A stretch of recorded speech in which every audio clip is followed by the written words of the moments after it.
Alors ce soir, je voudrais vous parler d'une une pandémie autre que celle que nous vivons actuellement, mais une pandémie qualifiée de silencieuse par l'Organisation mondiale de la santé et qui serait à la base de 700 000 décès par an.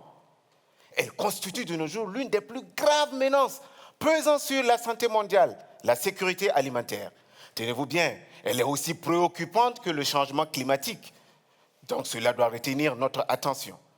Alors, quelle est cette pandémie silencieuse?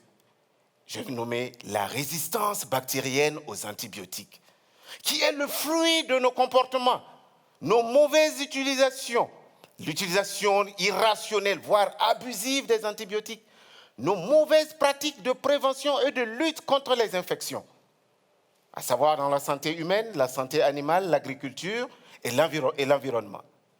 Mesdames et messieurs, si nous ne changeons pas de comportement, nous atteindrons le cap de 10 millions de décès d'ici 2050 qui est tout juste à côté. Alors, comment cette résistance se passe-t-elle? Vous savez, les antibiotiques, ce sont des médicaments qui sont conçus pour tuer les micro-organismes, notamment les bactéries. Et qu'est-ce que nous constatons aujourd'hui? Que les bactéries développent des stratégies pour rendre inefficace l'effet de ces médicaments. Parce que pour elles, ce n'est pas parce qu'on est microscopique qu'on n'a pas droit à défendre sa vie. Le problème, cela nous met dans des situations inconfortables. Puisque notre monde est en proie à des maladies infectieuses, parfois difficiles à guérir, même avec les antibiotiques les plus puissants. Un monde vivant avec la menace perpétuelle de nouvelles souches virulentes de bactéries. Cela engendre des hospitalisations très prolongées, des charges financières pesantes sur nos familles et nos sociétés et une hausse de la mortalité. Alors, qu'allons-nous faire?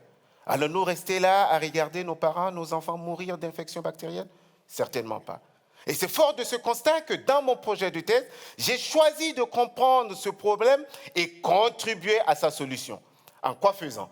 Dans la ville de Bamako, au Mali, j'ai collecté 1600 échantillons émanant des humains, des animaux et de l'environnement que je vais rechercher les gènes responsables de la résistance et comprendre ensuite leur mécanisme de dissémination.